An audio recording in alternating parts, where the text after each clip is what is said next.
Narrative of the Life of Frederick Douglass, an American Slave, written by himself. Chapter 3.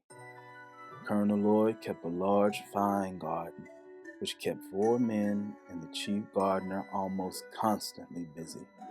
The garden was probably the greatest attraction of the place. In the summer, people came from as far away as Baltimore and Annapolis to see it.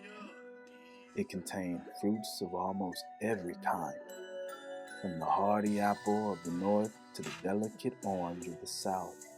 The garden was a source of great trouble on the plantation. Its excellent fruit was quite a temptation to the hungry swarms of boys, as well as the older slaves.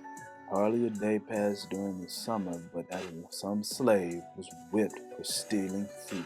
The colonel tried all kinds of tricks to keep his slaves out of the garden. The last and most successful one was to spread tar all over the fence that surrounded it. After that, if a slave was caught with any tar on himself, it was considered proof that he had tried to enter the garden, and he was severely whipped by the chief gardener. This plan worked well, as the slaves became as fearful of tar as of the whip. The colonel also kept a splendid collection of horses and carriages. The horses were of the finest form and noblest blood. His carriage house contained 3 splendid large coaches, 3 or 4 small 2-wheeled carriages, plus several other vehicles of the latest fashion. The carriage house was cared for by 2 slaves, a father and son, old Barney and young Barney. This was their only work, but their job was not easy. But Colonel Lloyd was extremely particular about his horses.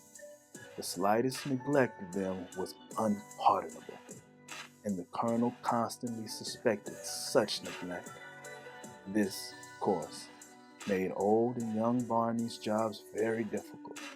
They never knew when they were safe from punishment. They were frequently whipped when they didn't deserve it, and escaped whipping when they did. Everything depended on the looks of the horses and the state of Colonel Lloyd's mind when the horses were brought to him.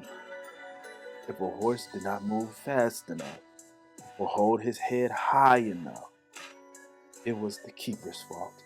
It was painful to stand near the stable door and hear his complaints against the keepers.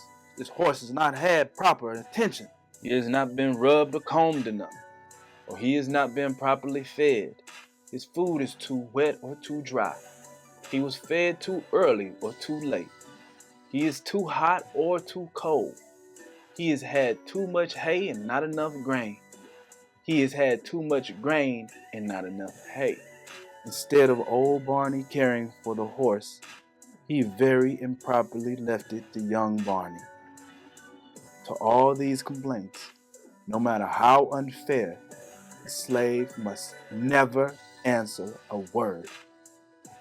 Colonel Lloyd could not bear any contradiction from a slave.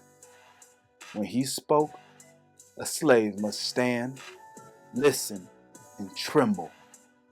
I have seen Colonel Lloyd make old Barney, a man between 50 and 60 years of age, uncover his bald head, kneel down upon the cold, damp ground, and receive upon his work-worn shoulders more than 30 lashes of the whip.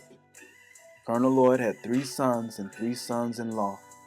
All 6 lived at the Great House Farm and were allowed to whip the servants when they pleased, from old Barney down to the coach driver. It would be almost impossible to describe the riches of Colonel Lloyd. He kept from 10 to 15 house servants, and he was said to own 1,000 slaves. Colonel Lloyd owned so many that he did not know them when he saw them, nor did all the slaves living on the outlying farms know him.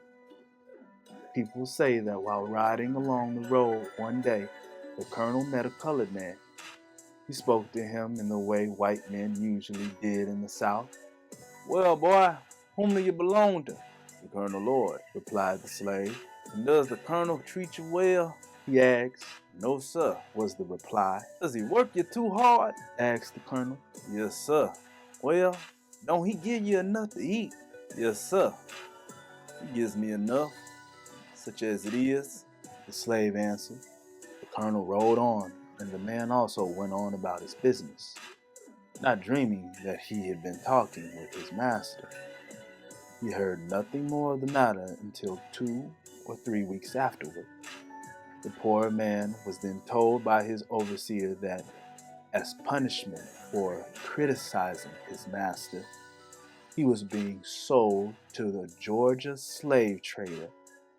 He was immediately chained and handcuffed, and without a moment's warning snatched away from his family and friends. This is the penalty of telling the truth to a series of plain questions. As a result of such incidents, when slaves are asked about their condition and the character of their master, they almost always say they are contented and that their masters are kind. The slaveholders have been known to send spies in among their slaves to ask such questions. When I was a slave, I was frequently asked if I had a kind master. I always said yes. Furthermore, I did not think that I was absolutely lying, for I judged my master against the slaveholders around us. Slaves are like other people, and they have their own prejudices. They like to believe that their own masters are better than the masters of other slaves, even when the very reverse is true. Slaves will even quarrel among themselves, each arguing that his master is better than that of the other man's.